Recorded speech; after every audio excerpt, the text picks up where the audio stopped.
کہا گیا اطمینان کا کیا مطلب ہے؟ فرمایا جس نے رمضان میں اللہ کا حق ادا کیا، بندوں کا حق ادا کیا، پورے سال جان میں، مال میں، عمر میں، آبرو میں اللہ برکتوں سے مالا مال کر دے گا۔ یہ رمضان مہینہ اتنا پیارا، اللہ کی قسم اتنا پیارا کہ صحابہ کرام کو جب اس کی فضیلت معلوم ہوئی تو فرمایا کاش کاش 12 مہینوں میں ایک مہینہ رمضان کا نہ ہوتا بلکہ پورا سال ہی رمضان کا مہینہ ہوتا۔ اللہ یہ مہینے کی قدر کرنے کی توفیق عطا فرمائے۔ خیر یہ مہینہ جس میں ہم داخل ہوئے اور آج دوسرا روزہ ہے، یہ مہینے کا نام کیا ہے؟ رمضان۔ بولو کیا نام ہے؟ اور پورے قرآن میں اللہ نے اتنا تو فرمایا کہ 12 مہینے، ایک سال میں کتنے مہینے؟ لیکن اللہ نے کسی مہینے کا نام نہیں لیا، نام لیا تو صرف اس مہینے کا نام لیا۔ کون سا مہینہ؟ رمضان۔ اللہ نے فرمایا شہر رمضان الذي انزل فيه القرآن هدى للناس وبينات من الهدى والفرقان۔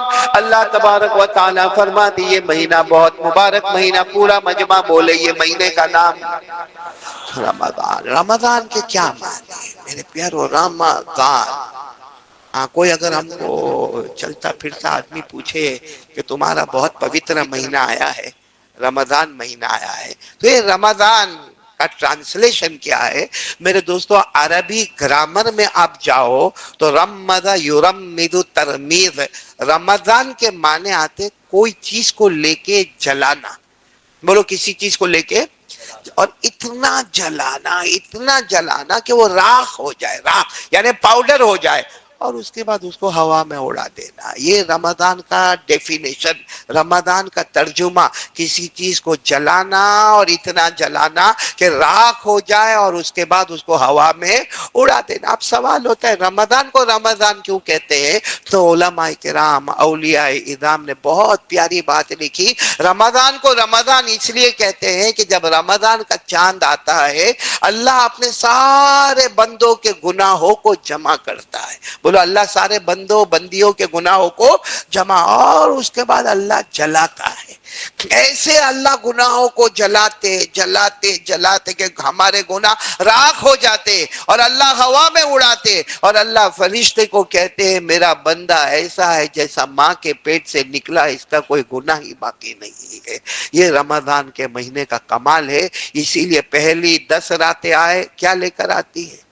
رحمت، دوسرے 10 مغفرت، اور تیسرے 10 جہنم سے آزادی۔ ہمارے نبی نے فرمایا اولہ رحمہ واوسطہ مغفرہ وآخرہ عتق من النار۔ ہمارے آقا صلی اللہ علیہ وسلم نے فرمایا پہلا عشرہ جس میں ہمیں رحمتوں والا عشرہ ہے، آمین کہو اللہ ہم کو رحمت نصیب فرمائے۔ دوسرا عشرہ آئے گا انشاءاللہ مغفرتوں کا پروانہ لے کر آئے گا، اور تیسرا عشرہ آئے گا انشاءاللہ ہم سب کے لئے جہنم سے آزادی انشاءاللہ۔ اللہ یہ رمضان کی قدر کرنے کی توفیق عطا فرماوے۔ میرے پیارو کرنا کیا ہے رمضان میں؟ کرنا کیا؟ آپ نے بہت سنا ہوگا علماء سے، ہمارے امام صاحب سے، ہمارے دعوت تبلیغ کے ساتھیوں سے، خانقاہ والوں سے آپ نے سنا ہوگا رمضان میں کیا کرنا، لیکن سب سے پہلا کام جو رمضان میں کرنا ہے اور زیادہ سے زیادہ کرنا ہے وہ ہے قرآن پاک کی تلاوت کرنا۔ میرے پیارو کرتے نا؟ اور یہ رمضان میں ہم روزہ رکھیں گے، بولو انشاءاللہ۔ اگر چاند نے اللہ کی طرف سے بتایا تو 29 یا 30، بولو یا 29 یا 30، کیا پسند آپ کو کیا ہے؟ 30 یا 29؟ میرے کو 29۔ کیوں معلوم ہے؟ 29 میں بھی ثواب تو 30 کا ملے گا۔ بھائی سیدھی بات ہے، ثواب تو پورے مہینے کا ملے گا نا۔ رکھیں گے 29، ثواب ملے گا 30۔ اچھا یہ 29 میں گڑبڑ ہو سکتی ہے کیونکہ ہم انسان ہیں، بشر ہے، گڑبڑ ہو سکتی ہے، لیکن جو 30واں ہوگا وہ ڈائریکٹ اللہ لکھے گا، اس میں کوئی گڑبڑ نہیں ہوگی، اور جس کا ایک روزہ قبول ہو گیا اسے جنت نہیں، جنت والا اللہ خود مل گیا۔ تو خیر وہ 29 ہوئے یا 30 ہوئے، یہ ہمارا روزہ قبول ہوگا یا نہیں ہوگا؟ ہم رکھ رہے ہیں ماشاءاللہ۔ آج کون سا ہے؟ دوسرا ہے، اب تو بہت لمبا مرحلہ باقی ہے، تو یہ ہمارے سارے روزے قبول ہوں گے یا نہیں ہوں گے؟ میرے پیاروں اس کی ایک نشانی ہے، ایک نشانی ہے، اور یہ نشانی پوچھا گیا پیران پیر عالم ربانی فیض سبحانی بولو شیخ عبد القادر جیلانی رحمت اللہ علیہ کو پوچھا گیا، ہم روزے رکھتے ہیں اور ہر سال روزے رکھتے ہیں، کبھی 29 رکھتے ہیں، کبھی 30 رکھتے ہیں، یہ قبول ہوتے یا نہیں ہوتے؟ کچھ پتہ ہی نہیں چلتا کہ ہم بھوکے بھی رہے، پیاسے بھی رہے، بیوی سے دور بھی رہے، اور اتنا بھوک لگی، کتنی پیاس لگی، کیسی گرمی، کیسا پسینہ، کیسا باہر گرمی میں کام کرنا۔ تو کسی نے اللہ کے ولی پیران پیر شیخ عبد القادر جیلانی رحمت اللہ علیہ کو پوچھا کہ وہ قبول ہوتے یا نہیں ہوتے؟ فرمایا قرآن میں تو لکھا ہے، نشانی تو بتائیے کہ قبول ہوگا یا نہیں ہوگا۔ کہا قرآن میں تو نہیں لکھا۔ پیران پیر شیخ عبد القادر جیلانی رحمت اللہ علیہ نے فرمایا اللہ نے ہر چیز قرآن میں لکھی ہے، یہ بھی لکھا ہے کہ روزہ قبول ہوگا یا نہیں ہوگا۔ کہاں لکھا ہے؟ پڑھو۔ اللہ نے فرمایا کتب علیکم الصیام کما کتب علی الذین من قبلکم۔ آگے کیا ہے؟ بولو بولو بولو میرے ساتھ میں پڑھو نا، آگے کیا ہے؟ لعلکم تتقون۔ بس پیران پیر نے فرمایا لعلکم تتقون، یہ ایک نشانی دی اللہ نے کہ تو نے 29 روزے رکھے میرے بندے میری بندی، تو نے 30 روزے رکھے، تو بھوکا رہا پیاسا رہا، تو نے کتنی تکلیف اٹھائی، کتنا مجاہدہ تو نے اٹھایا، تیرا روزہ قبول ہوا یا نہیں ہوا؟ لعلکم تتقون۔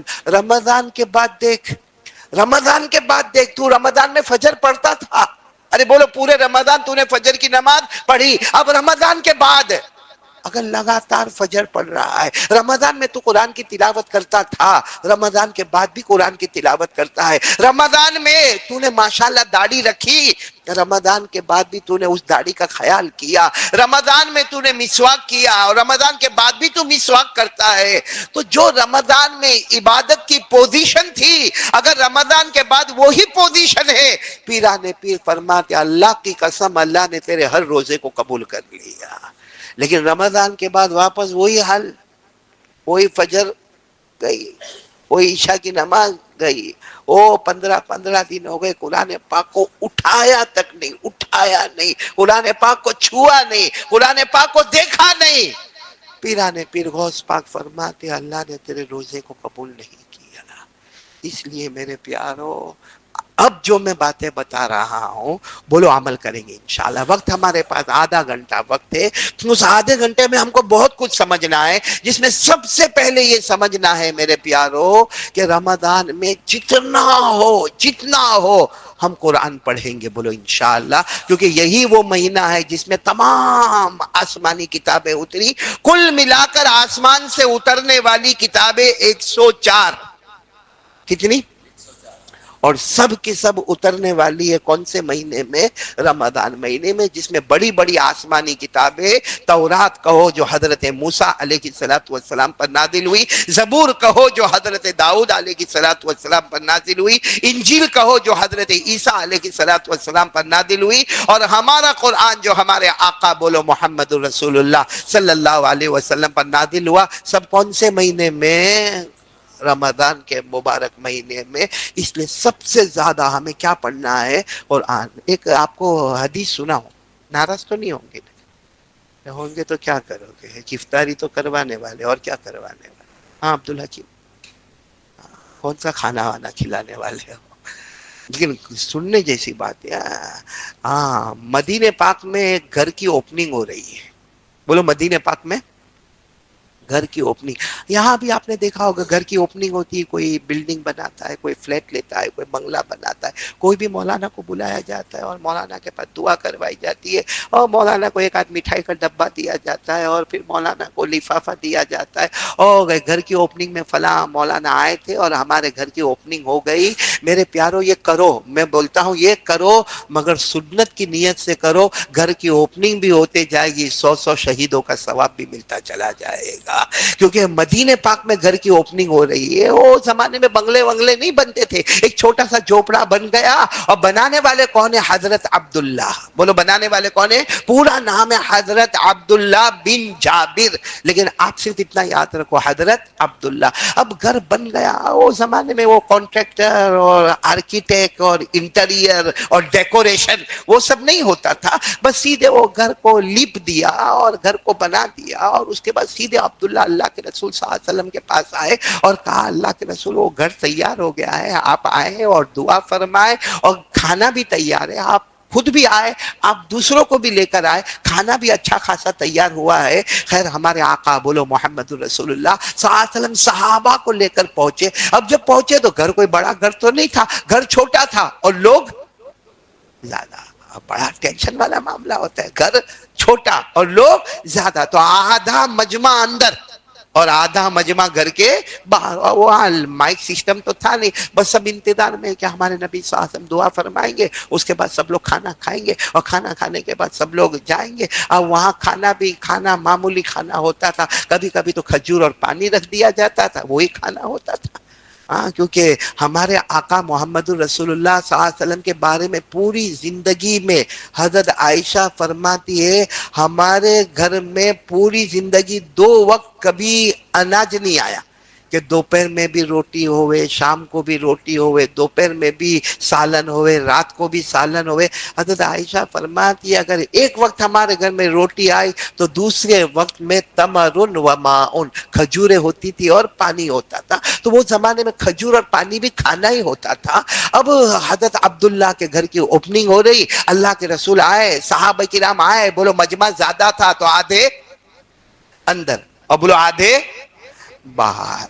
چلو اللہ کے رسول صلی اللہ علیہ وسلم آ گئے, آدھا مجمع اندر ہے اور بولو آدھا مجمع باہر ہے. ہمارے نبی صلی اللہ علیہ وسلم نے ابھی دعا نہیں شروع فرمائی, یوں دیکھا تو معلوم ہوا کہ بھائی آدھے لوگ اندر ہے اور آدھے لوگ کہاں ہے؟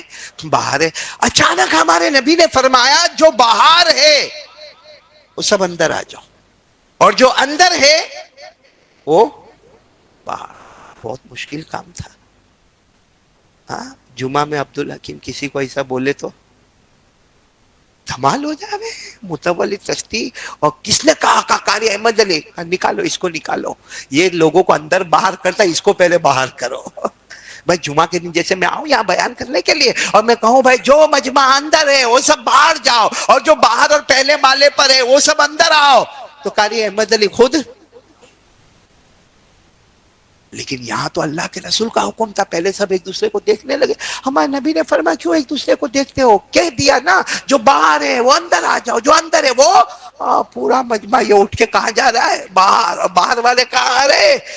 اندر آ جائے. سب یہ ہوا. ہمارے نبی صلی اللہ علیہ وسلم نے دعا فرمائی, دعا کے بعد کھانا ہوا, کھانے کے بعد اللہ کے رسول نے فرمایا دیکھو اذان کا وقت ہو گیا ہے, نماز کا وقت ہونے والا ہے, ظہر کا وقت ہوگا. ہمارے نبی نے فرمایا سب مسجد میں پہنچو, چلو سب مسجد میں پہنچو, کھانا کھا لیا مسجد میں پہنچو. اب سب مسجد کی طرف جا رہے. ہمارے نبی صلی اللہ علیہ وسلم اپنے کمرے میں یعنی اپنے حجرے مبارکہ میں گئے, اور ہمارے نبی حجرے مبارکہ سے جب باہر آئے تو دیکھا کہ کچھ لوگوں کے چہرے بہت اترے ہوئے ہیں, اپسیٹ.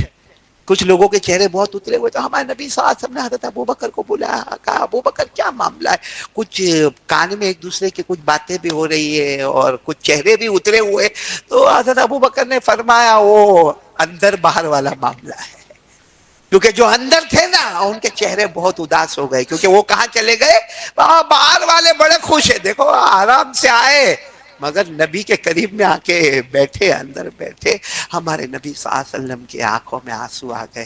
فرمایا کیا انہوں نے سمجھا کہ محمد انصاف نہیں کریں گے؟ کیا انہوں نے یہ سمجھا کہ محمد انصاف نہیں کریں گے؟ اور پھر ہمارے نبی صلی اللہ علیہ وسلم نے جو بات فرمائی نا, دل کو ہلا دینے والی بات تھی, دل کو ہلا دینے والی بات تھی. فرمایا اللہ کا حکم تھا, اللہ کا حکم تھا کہ جو اندر ہے وہ کہاں جائے؟ باہر. جو باہر ہے وہ اندر. اور ہم کو معلوم ہے ہمارے نبی کبھی اپنی مرضی سے بولے ہی نہیں. بولو ہمارے نبی کبھی اپنی مرضی سے بولے ہی نہیں. زبان نبی کی ہوتی تھی، فیصلہ تو اللہ کا. اسی مسجد میں نے پہلے بھی پڑھ کر سنایا، آج بھی پڑھ کر سناتا ہوں. پورا مجمع جو حافظ ہوگا میرے ساتھ میں پڑھے گا. وَالنَّجْمِ إِذَا هَوَىٰ مَا ضَلَّ صَاحِبُكُمْ وَمَا غَوَىٰ وَمَا يَنطِقُ عَنِ الْهَوَىٰ إِنْ هُوَ إِلَّا وَحْيٌ یوحیٰ. اللہ تبارک و تعالیٰ فرماتے میرے مصطفیٰ میرے نبی کہتے جائیں گے، فرماتے جائیں گے، بولتے جائیں گے، زبان آپ کی ہوگی، فیصلہ. ہمارے نبی نے فرمایا میرا فیصلہ نہیں تھا، اللہ کا فیصلہ تھا. اور میں نے خود اللہ کو پوچھا. ہمارے نبی فرماتے میں نے خود اللہ کو پوچھا، اللہ یہ کیسا معاملہ کہ جو اندر ہے وہ کہاں جائے؟ باہر. اور جو باہر ہے وہ اندر ہے، کیسا فیصلہ؟ اللہ نے فرمایا اے میرے مصطفیٰ جو باہر ہے ان کے سینے میں قرآن ہے. باہر بیٹھے نا بہت سارے لوگ، بولو ان کے سینے میں. اور جو اندر ہے بے شک وہ قرآن پڑھتے ہیں مگر ان کے سینے میں قرآن نہیں. اللہ نے فرمایا جتنا قرآن اب تک نازل ہوا ہے جو باہر بیٹھے ہیں ان کے سینے میں ہے، اور جو اندر بیٹھے ہیں وہ پڑھتے ہیں مگر ان کے سینے میں نہیں. اور جس کے سینے میں قرآن ہوگا وہ دنیا میں بھی مصطفیٰ کے قریب ہوگا، قیامت میں بھی مصطفیٰ کے قریب ہوگا.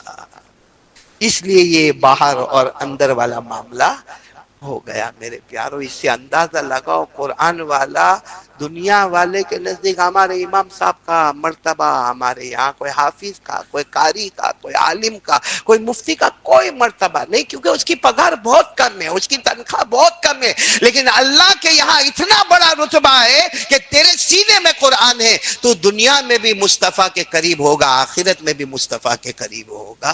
تو میرے دوستو یہ قرآن بہت بڑی دولت ہے. بتاؤ کون کون تیار ہے؟ بولو ایک ساتھ میں بولو کہ اب تک اگر ہم نے نہیں پڑھا تو اب رمضان میں ہم پڑھنا شروع کریں گے. اور بہت اچھا مہینہ ہے، نہیں آتا ہے تو کیا کرو؟ سیکھو. سیکھ گئے ہو تو سکھاؤ.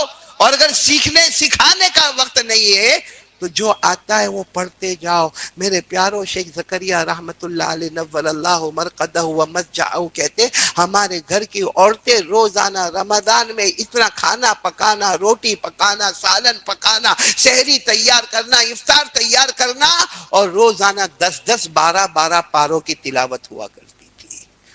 میں تو اتنا نہیں کہتا 10 12 پارے نہیں، مگر قرآن تو پڑھو گے نہیں انشاءاللہ. رمضان میں تھوڑا موبائل کو سائیڈ پہ کر دو، صرف رمضان میں ارادہ کرو میرا موبائل ہے، بے شک ہے، حلال ہے، یہ کوئی حرام نہیں ہے، لیکن ضرورت کے موقع پر باہر آئے گا، ضرورت نہیں ہوگی تو جیب میں جائے گا، یا ضرورت ہوگی تو باہر آئے گا، ضرورت نہیں ہوگی تو چارجنگ میں جائے گا. یہ طے کر لو. اور جو میرا موبائل کا وقت ہے وہ میرے قرآن کا وقت ہوگا. اللہ کی قسم کم سے کم آپ کو 1.5-2 گھنٹہ قرآن پاک کے پڑھنے کا مل جائے گا. کہیں اور آپ کو وقت نکالنا نہیں ہے، اسی موبائل کے وقت میں سیٹ کرنا ہے. بولو کرو گے انشاءاللہ؟ کون کون تیار ہے؟ ذرا ہاتھ اوپر کر کے بولے ہم قرآن کے پیچھے محنت کریں گے. ایک واقعہ آپ کو سنا تھا، آگے بڑھو میرے دوستو. ایک بوڑھے صحابی، بولو کون؟ جو پاؤں سے برابر چل بھی نہیں پاتے تھے، اور ہاتھ سے کوئی چیز اٹھا بھی نہیں پاتے تھے، اور اس زمانے میں چشمے تو تھے نہیں، ان کو برابر نظر بھی نہیں آتا تھا، سن بھی نہیں سکتے تھے، بول بھی نہیں سکتے. جیسے بڑھاپے میں ہوتا ہے، ہمارے ساتھ بھی بڑھاپے میں یہ ہوتا ہے کہ بھائی ہاتھ کام نہیں کرتے، پاؤں کام نہیں کرتے، آنکھیں کام نہیں کرتی، کان کام نہیں کرتا، زبان کام نہیں کرتا. تو ایک صحابی، بولو ایک کون؟ بوڑھے صحابی، وہ ایک مرتبہ ایسے آئے، مجمع بیٹھا ہوا ہے اور وہ بوڑھے صحابی آئے.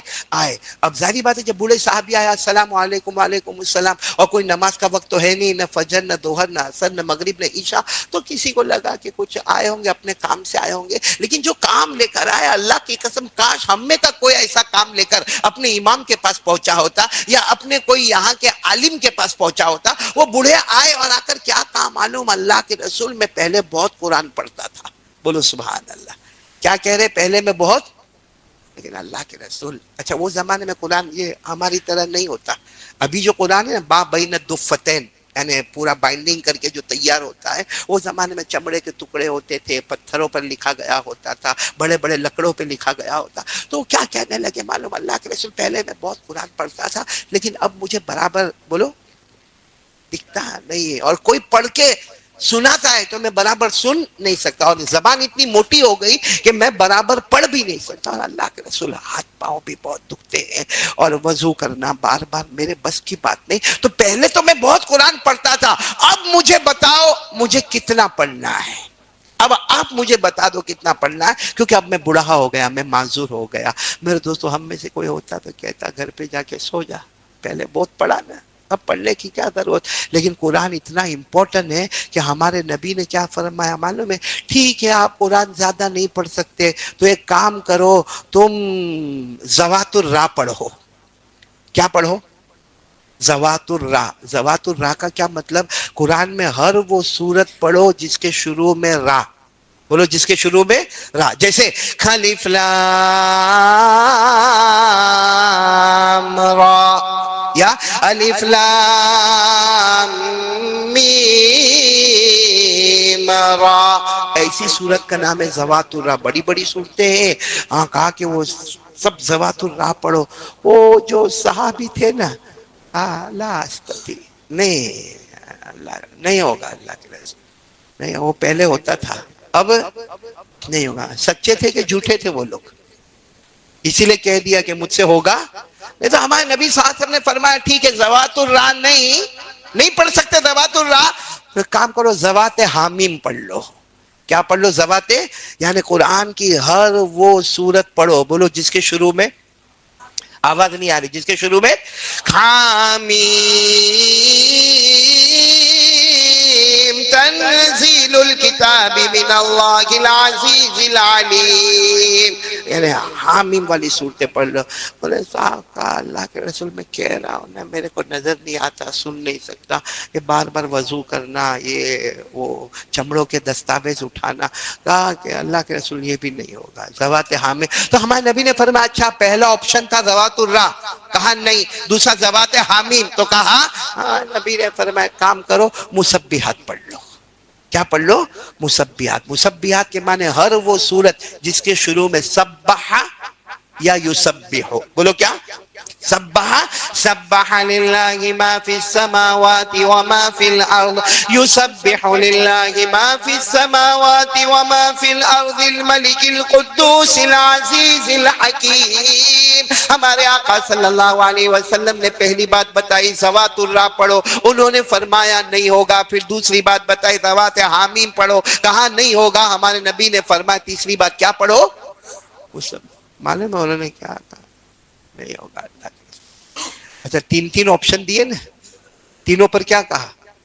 نہیں میں کوئی اور مولانا ہوتے نا، کائے کو پوچھنے آئے، گھر جاؤ جاؤ، اب آئندہ دکھنا نہیں.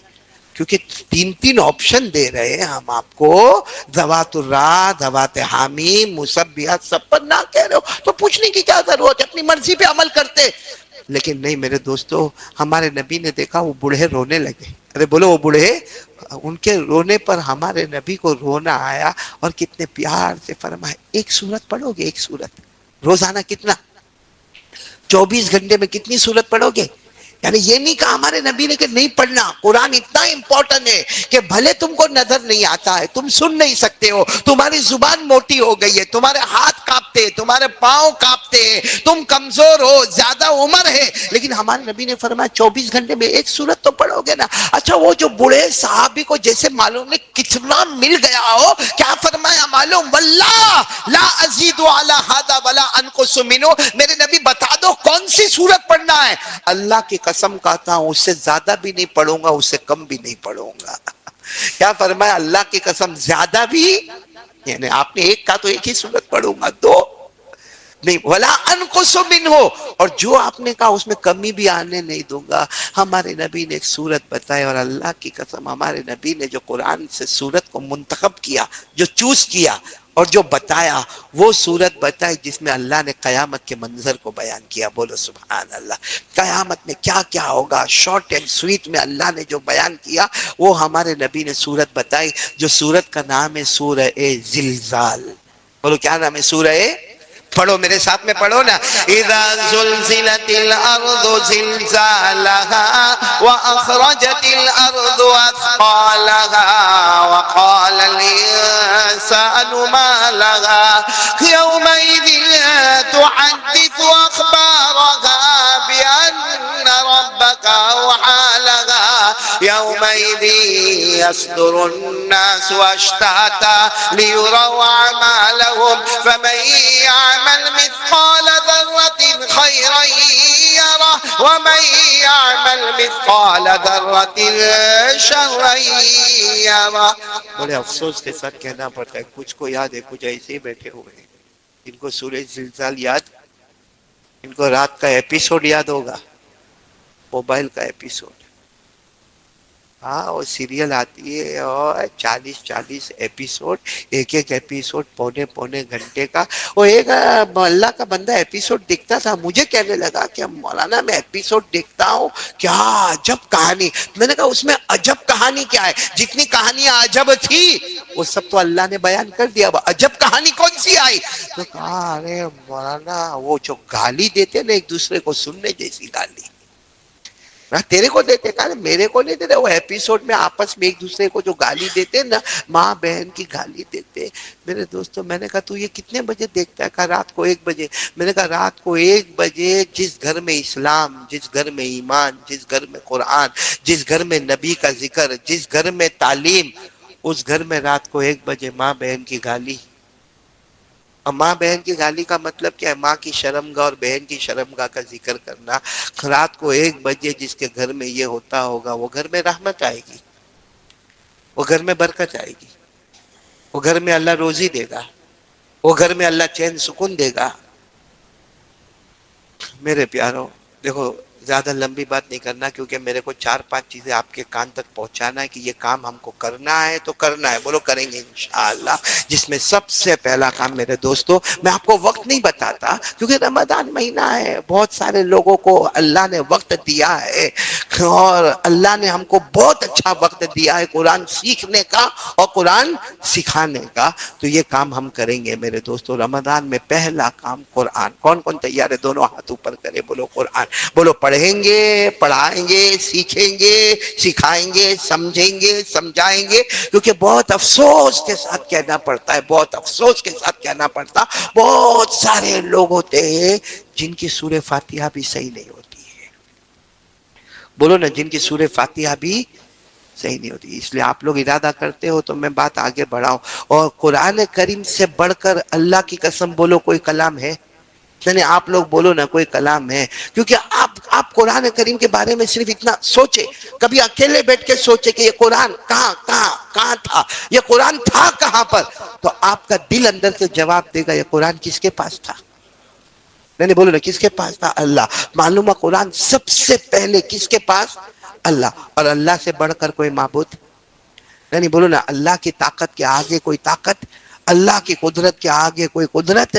آپ نے دیکھا وہ اللہ ہے جو کہیں پر آگ لگاتا ہے، بڑے بڑے فائر بریگیڈ بھی آگ کو بجھا نہیں سکتے، وہ بجھاتا ہے تو کوئی لگا نہیں سکتا. وہ اللہ ہے. بولو وہ اللہ. اور قرآن پاک سب سے پہلے اللہ کے پاس، اور اللہ سے بڑھ کر کوئی معبود. اچھا پھر آپ سوچئے قرآن کس کے پاس پہنچا تو آپ کو معلوم ہوگا نمبر 2 حضرت جبرائیل علیہ السلام کے پاس. اور سارے فرشتوں میں حضرت جبرائیل سب کے سردار ہیں، ان کا کوئی مقابلہ نہیں کر سکتا. بولو سارے فرشتوں کے سردار کون؟ فرشتے کتنے ہیں کسی کو نہیں معلوم.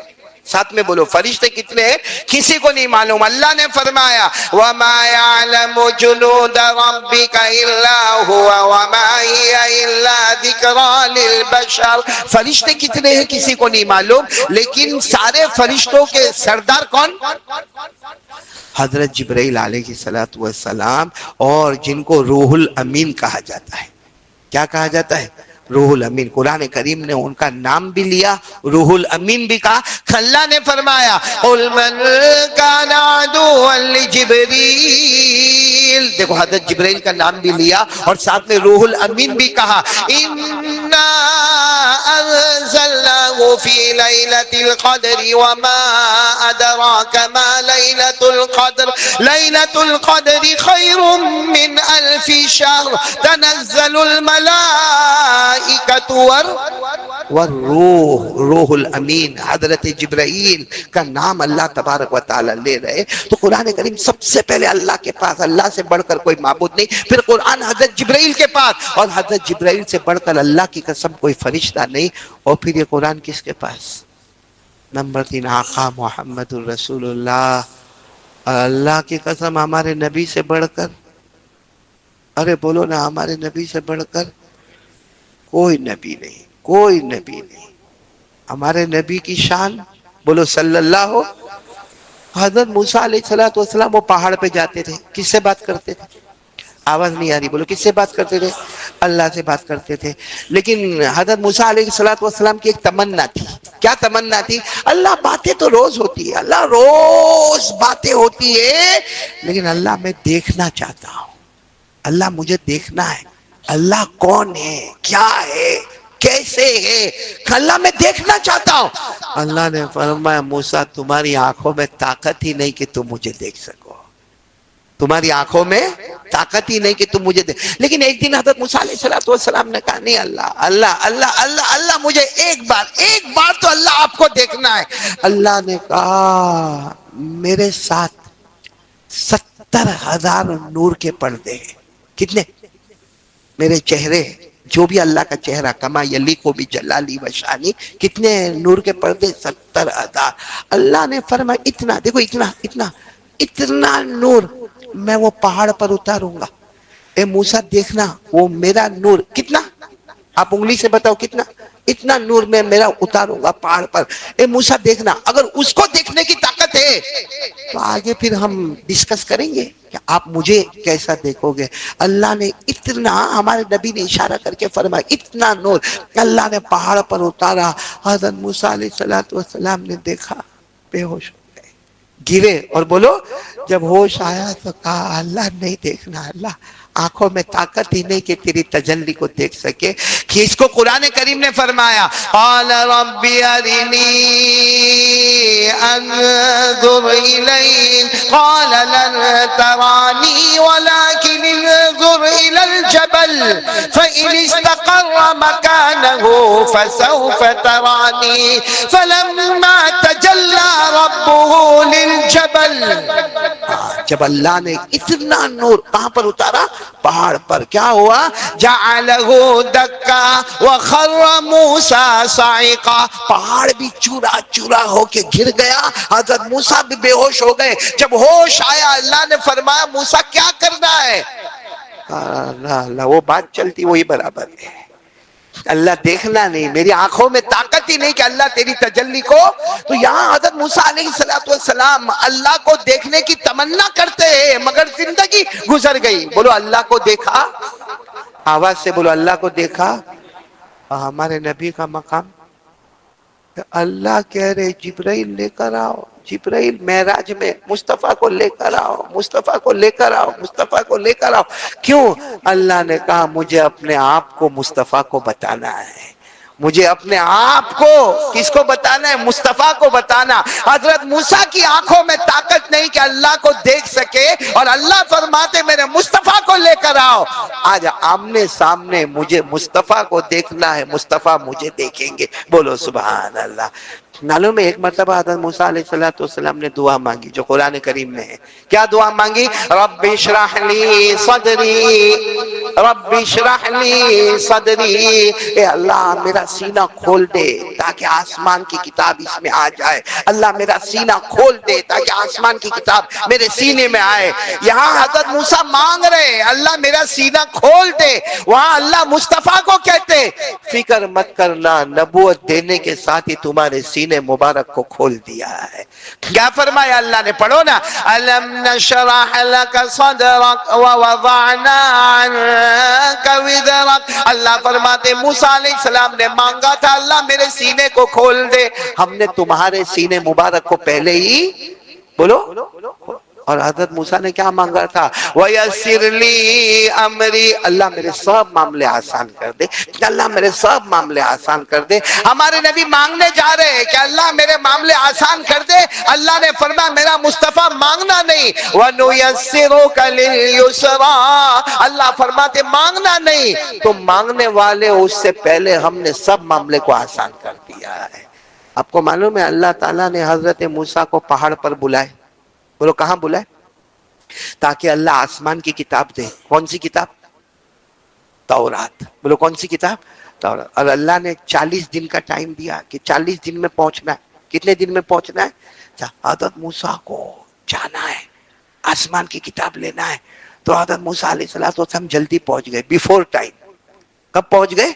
یعنی اللہ نے جو ٹائم دیا تو اسے، تو اللہ تبارک و تعالیٰ نے پوچھا، حالانکہ اللہ کو سب معلوم ہے، اللہ نے فرمایا پیغمبر موسیٰ ہم نے آپ کو وقت بتایا تھا اتنے وقت پر آنا ہے، آپ بیفور ٹائم پہلے کیوں آ گئے؟ فرمایا وَعَجِلْتُ إِلَيْكَ رَبِّي لِتَرْضَىٰ، اللہ میں اس لیے جلدی آیا کہ تو خوش ہو جائے کہ ہم نے تو اتنا لمبا ٹائم دیا تھا، یہ محبت میں بیفور ٹائم آ گئے، محبت میں بیفور ٹائم آ گئے، تو اللہ تجھے راضی کرنے کے لیے، ساتھ میں بولنا، حضرت موسیٰ نے فرمایا لِتَرْضَىٰ، اللہ تو راضی ہوئے نا، اس کے لیے میں جلدی آیا۔ اور اللہ قرآن میں مصطفیٰ کو کیا فرماتے؟ پڑھو نا میرے ساتھ میں پڑھو، کیا فرمایا؟ وَلَلْآخِرَةُ خَيْرٌ لَكَ مِنَ الْأُولَىٰ وَلَسَوْفَ يُعْطِيكَ رَبُّكَ فَتَرْضَىٰ، اللہ تبارک و تعالیٰ فرماتے وہاں موسیٰ جلدی آئے تھے تاکہ میں راضی ہوں، اور میرا مصطفیٰ تو جو مانگتا ہے میں دیتا ہوں تاکہ تو راضی ہو جائے۔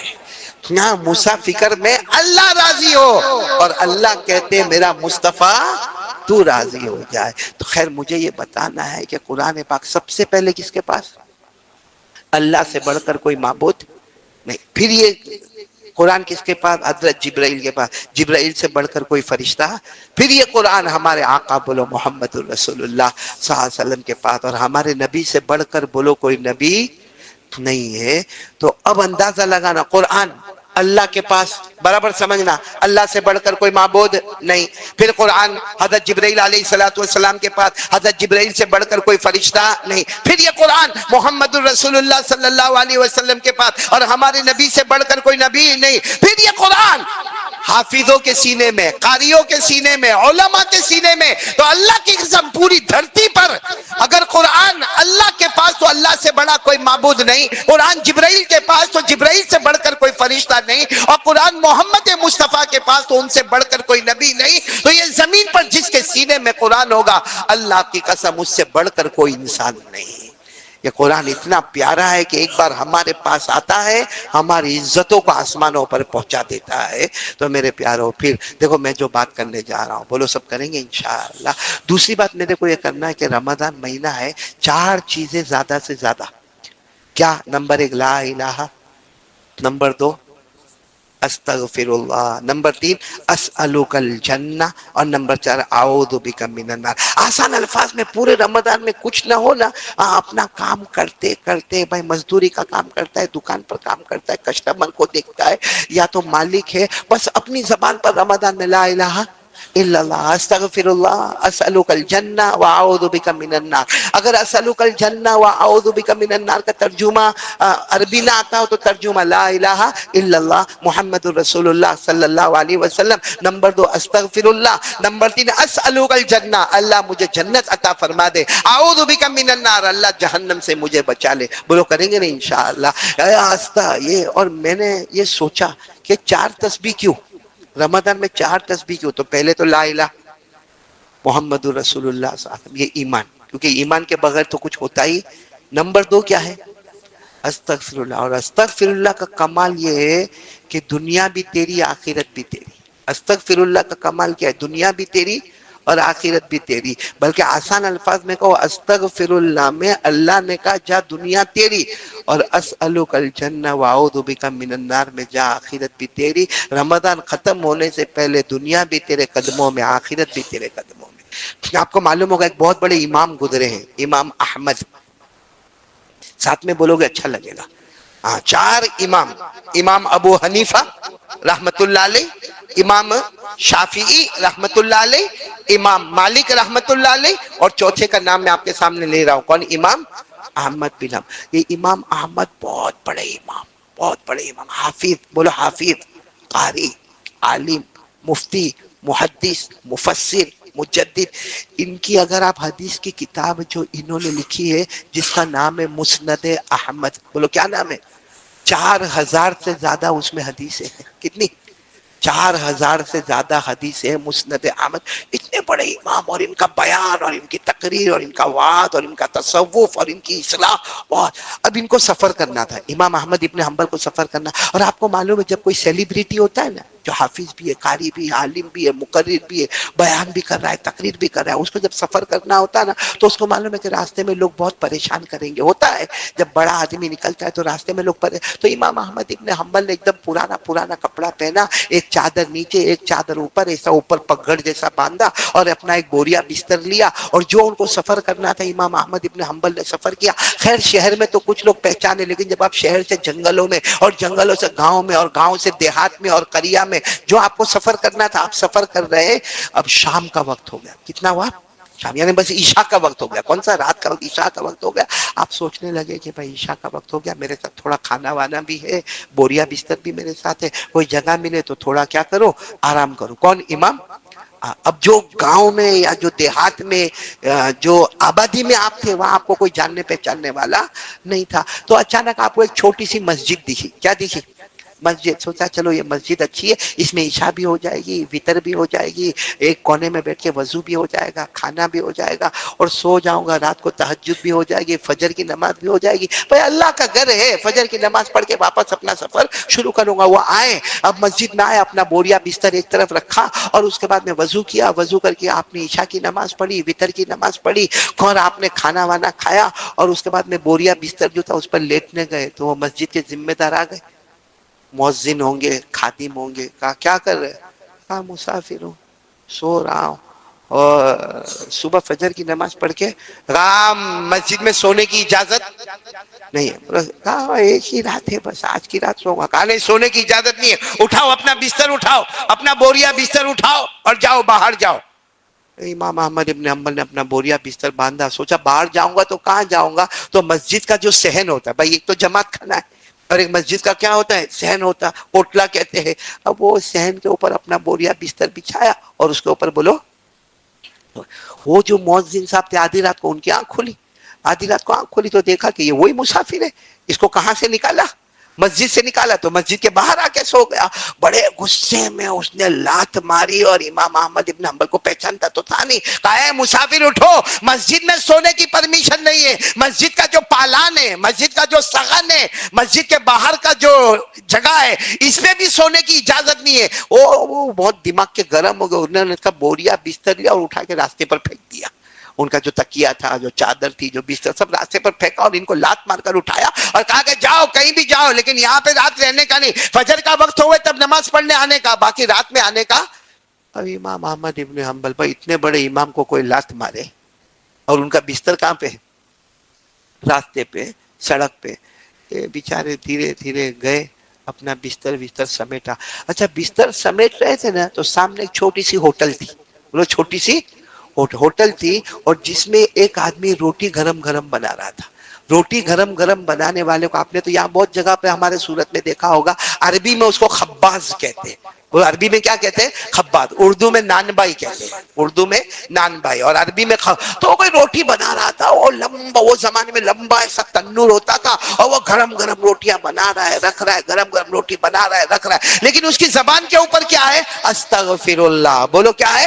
استغفر اللہ، استغفر اللہ، استغفر اللہ۔ اب امام احمد ابن حنبل تو اپنا بوریا بستر رستے پہ جو پڑا ہے اس کو جمع کر رہے، تو وہ نان بھائی جو ہے نا، خباز روٹی پکانے والا، اس کی نظر پڑی، وہ سمجھ گئے چہرے سے کوئی اچھا آدمی لگتا ہے، کہا کہ ادھر ادھر بھائی ادھر، کیا ہوا؟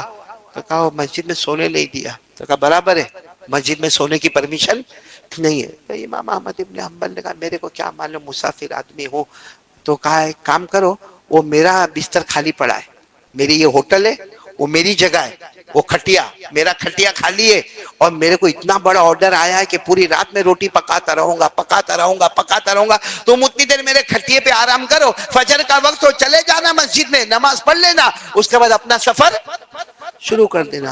امام احمد ابن حنبل نے اپنا بوریا بستر سب برابر رکھا اور وہ کھٹیے کے اوپر کیا ہو گئے، لیٹ گئے، اور برابر اس کو دیکھتے رہے، وہ روٹی پکاتے جا رہا ہے، یوں توے پہ ڈال رہا ہے، نکال رہا ہے، ڈال رہا ہے، نکال رہا ہے، مگر اس کی زبان پر استغفر اللہ استغفر اللہ، بولو استغفر اللہ استغفر اللہ استغفر اللہ، اس کا ترجمہ اللہ میرے کو معاف کر دے، اللہ میرے کو معاف کر دے اللہ۔ امام احمد ابن حنبل، اب سچ بتانا ہے، ایسے وقت میں آدمی کو نیند آئے گی؟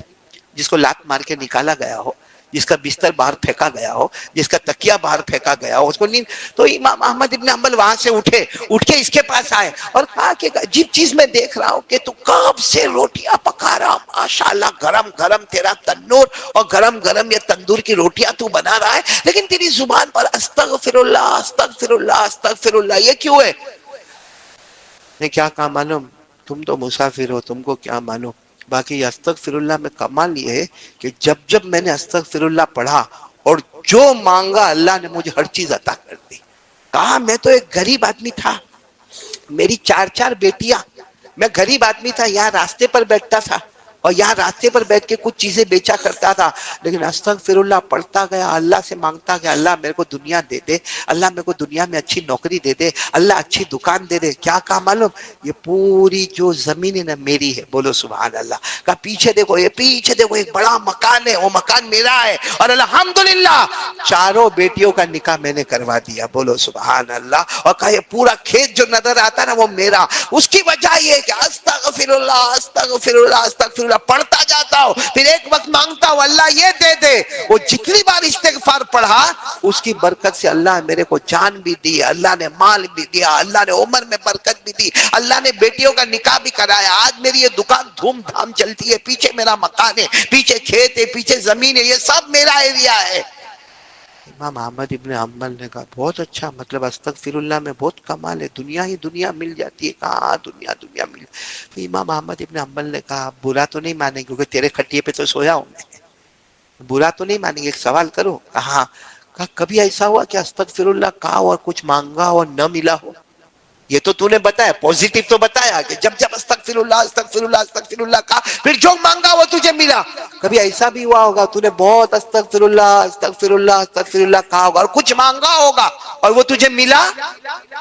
تو وہ روٹی پکانے والا رو پڑا، اب تک روٹی پکا رہا تھا، رو پڑا، کہا ایک چیز میں نے مانگا اور نہیں ملا، بہت استغفر اللہ پڑھا اور آج بھی پڑھتا ہوں، مانگتا ہوں لیکن نہیں ملا۔ کہا کیا؟ کہا کہ ہمارا یہ جو پورا علاقہ ہے نا، اس کے اندر جو سب سے بڑے حدیث کے امام ہے نا، ان کا نام ہے امام احمد بن حنبل۔